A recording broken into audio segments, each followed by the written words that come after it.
My dear friends, especially our couple president, Boy and Agnes Yambao, and the officers of the movement, I'd like to thank you for this opportunity you have given me to do some sharing on my own experiences with CFM.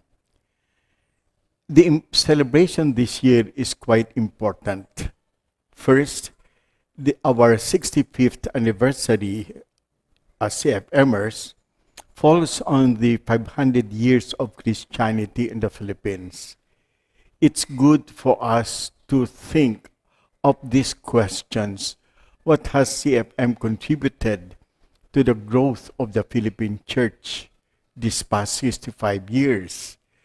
The pre-Vatican II Church, the Vatican II Church, and now we are in the stage of the new evangelization. What has CFM given to the church, gifted to give? At the same time, personally, I find the celebration this year important, 65 years, because I'm celebrating my 51 years of anniversary as a priest. So I've been a priest for 51 years. And I am celebrating my 53 years as a CFM chaplain. I look at this confluence of events as very important in my reflection because my priesthood is intimately linked with CFM, just as CFM is intimately linked with my priesthood. In the context of the church this past 65 and 51 years. What are my reflections? To begin with, the beginnings of CFM in 1956. Those were beautiful times because after the war, the attempt to develop and to build our country, all the efforts of the government to build a nation were all part of the agenda of any groups or any institutions like the church.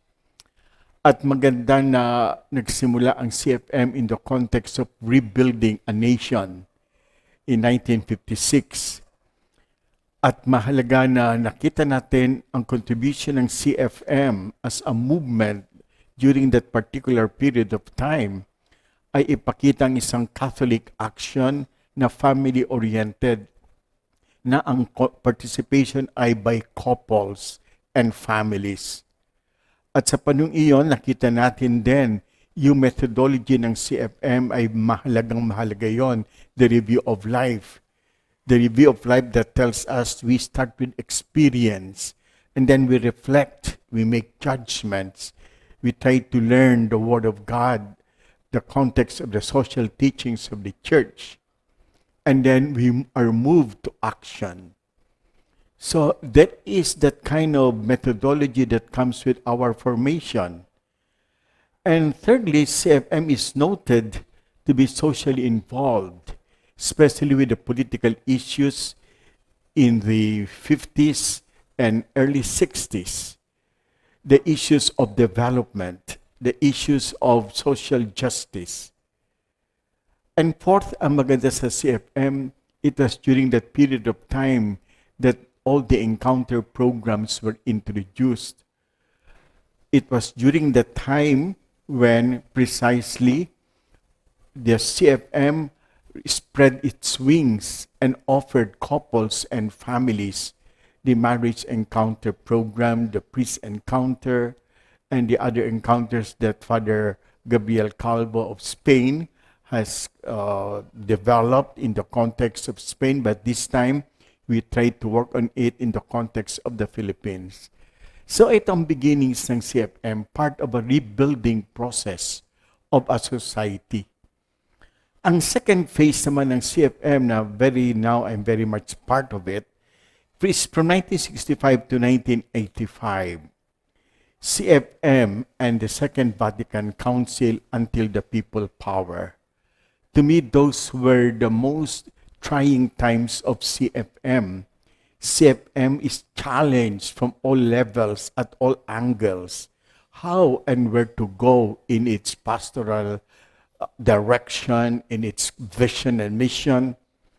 And what would this consist in? That's how I got to know CFM in 1968 when our Jesuit mentors at San Jose Seminary, Loyola School of Theology, nang sila ay ang aming faculty members, Father Bentan Seco, Father Jess Fernandez, and then Father Pete Sevilla, the time Father Sam Wiley, and the other Jesuits who were chaplains of CFM units. And they encouraged us seminarians to organize and to assist as chaplains. At that time, I was working in Santolan, Pasig as a seminarian from 1967 to 70, and I introduced CFM. I organized a new CFM unit there in Mangahan, Pasig. And at that time, it was still part of the Santolan parish. And every weekend, I would go, and with my CFM headed by Atong and Esther Santa Ana, we developed the chapel, developed basic ecclesial communities that time. I would spend my weekends working with CFMs to develop the barrio. We had programs for the squatter communities, those staying in church land. And I was able to get even Moni Jimenez, who at the time was director of the UP Asian Labor Center, or UP ALEC, and to help out. That's when I as a seminarian, fell in love with CFM because it is families, it's couple, and then they're involved not only in teaching family life, but in witnessing to the bigger family, which is the community. They're involved in all aspects of the community building. We were together helping the poor, working on issues. Doon ako bumilieve. Kaya sabi ko, wow. That's why when I was ordained a priest in 1970, dala-dala ko ang karanasan ko na mahalaga ang CFM. And when I was assigned as the first assistant parish priest of Rojas District, nakita ko lalo doon, wow, Rojas District, which included the time the new parish now, the conversion of St. Paul in Quezon City, mga CFMers ang mga couples doon. That's the first housing project of the government. That's Project 1, Rojas District. We have about 8 units of CFM, very powerful, very strong. And I was like a fish in the water, tamang-tama lang ang ugnayan namin. And the issues affecting the time before martial law were issues of the youth and drug addiction and activism. And my parish priest, Monsignor Encarnacion, told me to take care of the youth and the squatters in the area. And CFMers were with me in those undertakings. It was a beautiful short-lived. I was there only for a year and a half. But after that, I was assigned in Novaliches. At that time, Novaliches, Caloocan City, it was only one parish, 11 barrios. And at that time, there were 65 chapels and more than 100 subdivisions. It's a very big parish. Now it is 28 parishes. So you can see that from that one parish to 28 parishes now. And what I did was to organize basic ecclesial communities in the different barrios, chapels, communities, subdivisions, housing projects, visiting people. And what helped me a lot is when I organized CFM units, both in the center, BF Homes, Novaliches, Caloocan, and then Urduha, Amparo. So we had about 5 units. I remember dear friend Charito and Joe Hilario that time. They were in charge of the expansion, and they came over and they did the induction of the officers. To me, CFM is like helping as a priest. You have people accompanying you in your ministry. You help them as they help you. You accompany them as they accompany you in the total aspects of pastoral care of people and families and communities. CFM to me was an instrument by the Spirit to renew the parishes where I was assigned. Then from Novaliches in 1977, Cardinal Sin asked me to be the first parish priest of the University of the Philippines. And I was asked to handle the whole university with BCC. That time they're called Basic Christian Communities, with BCC as precisely the flagship to organize the whole campus. And lo and behold, when I arrived there, the original CFM unit number 1 were mostly in my parish in UP. And our neighboring parish, you have Claret with so many CFMers. Perhaps the biggest population of CFM used to be Claret, and the nearby communities of Kamuning and Cubao. You have here, therefore, the aggregation of CFM families and units. And CFM, to me, my unit there composed of, NBM Gonzalez and Narita, Amor Castillo, and Phil Castillo. You have, they have all passed away now. Maganda nito, ako ang nag-celebrate ng kanilang anniversaries, and during the last moments, ako din ang nag-bless sa kanilang kamatayan, you have si Mon Jimenez and Flor. We have also the ones who died recently, the Marsans. Really, I was able to visit Feli and her husband, Marsan, in their last moments. I did some prayer, some anointing for them. And you also have the Guerreros. Maganda yung unit na yon, They're all from UP, faculty members. And to me, CFMers at that time, were characterized by simplicity of life, despite their status as faculty members, deans, etc., etc. To them, it doesn't matter. It's your commitment to God. It's also characterized by reaching out to other people, especially to those who are in need, the poor. And that time I had one dream to organize or to set up a family center in the university, except that the problem of martial law at the time was really ahead of us, and I felt it was a little difficult. But a family center was a dream that CFMers had with me to set up within the campus of the University of the Philippines. So you have these couples and families. And I cherish that because even as a priest, I was a young priest that time. I was 7 years old, a priest. They're like my parents, and I'm like their son or a younger brother, and they're my elder brother. But the way we connect to each other is always the respect for our vocation, our helping each other, me taking care of their children. That's why it was so nice when I appreciate the children's wedding, the children's children wedding, and I would appreciate also the wedding of their own, with themselves in their anniversaries. A beautiful experience. It was so nice to baptize their children and then even to bless them when they die. It's a total ministry that I felt I got connected. It was also during that period of 65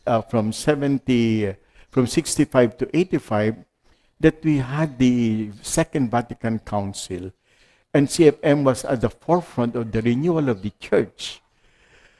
And it is the one that's really putting the roadmap of family life until you have that time you started to have the Couples for Christ and the different charismatic renewal groups that have sprouted like mushrooms all over.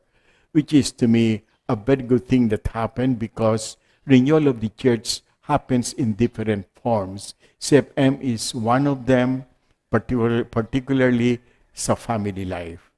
So you have the beautiful moment that we had there.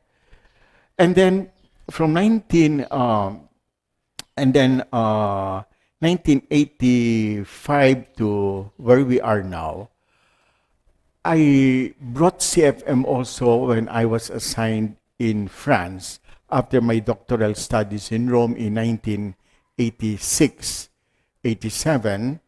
I went to France to organize the Filipino migrant workers, as this is an initiative of the Filipino community in France and supported by the Church of France. So here, what did I experience? I organized CFM as a way to help couples, legitimate couples, to become witnesses to family life. Why so?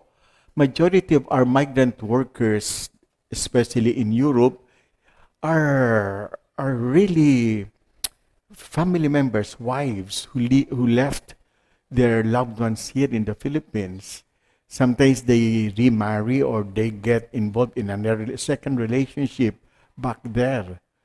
Or young girls who leave the country and then afterwards work. There are some couples there that are legitimately married. I organize them to provide family life counseling, and that serve as my CFM unit. We meet weekly and organize to help couples reach out to families. That to me is another role that CFN can play, reaching out to families of migrant workers, both here and abroad. So, and then when I got back here in 1991 and got assigned in Pasig, Balik-Balik, Parañaque, and Parañaque Cathedral, and then Resurrection of the Lord Parish, I found that the traces of CFM are still there.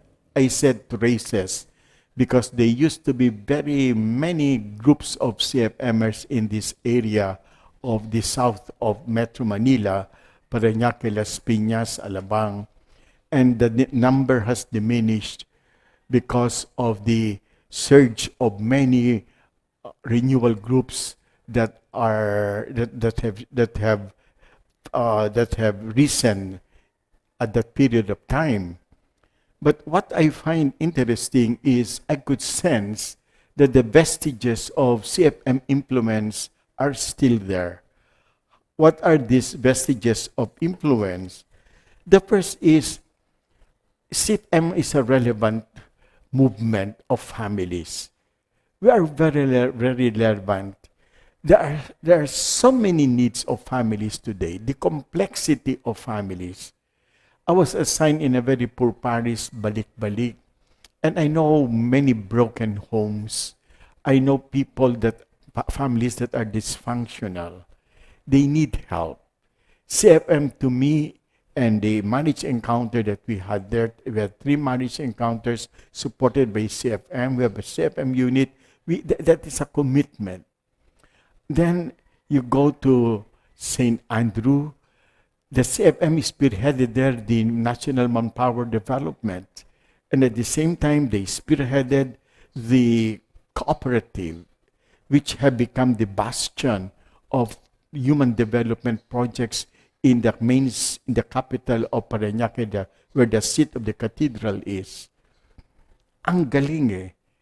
All these are initiatives of CFM. Then I was assigned sa Resurrection of the Lord Parish, a number of CFMers there, but now they're involved in so many movements. So CFM is a relevant movement in the church. It accompanies people in the different aspects and phases of their life as families and communities. It's very relevant. Secondly, our methodology, observe, judge, and act, it has its own spiritual dimension. Contrary to what people think, our unit meeting is not a meeting, it's a formation meeting. It's a formative process. We start with experience. We start with looking into where we are, using the prism of faith to look at what's happening and going on amongst us and within us, in our society, in our community, in our families, and with ourselves. And from there, we go to social transformation, our action. That's why the whole CFM is a process of transformation, of experience, reflection, and action. This spiritual methodology is very, very important. The third is the pastoral accompaniment. Pope Francis really stresses this now. CFMers accompany families. You also accompany the priests. You also accompany the priests. Accompany us. Much as we accompany you in your journey in faith, journey in life. It's a mutual process of accompaniment. That's why I am full of gratitude. 53 years of involvement in CFM, 51 years as a priest. I believe that I have maintained, persevered because of the love and support of CFM. For this, I am eternally grateful. And then the last is CFM is part of the movement of the Church of the Poor, the Church of the Excluded, the Unevangelized. So many families are breaking apart, breaking down, precisely because they are not evangelized. So many families are broken because there is nothing that unites them that is in the context of our faith in the Lord. Many families today are in need of help. And CFM, Gifted to Give, is being challenged to be part of this movement of the Church of the Poor, the excluded, the wounded, the church of people longing for better tomorrow, better family life. We are part of that movement. And I hope that after 65 years of being present in the church, we can still make a difference in making for the church of the future. From here on to where the Lord wants us to be. So, my dear CFMers, these are ruminations, these are my reflections of years of a love relationship with CFM. Thank you, all of you who have become part of my life as a priest, and be assured that I cherish and nourish your love and pastoral care. God bless you all.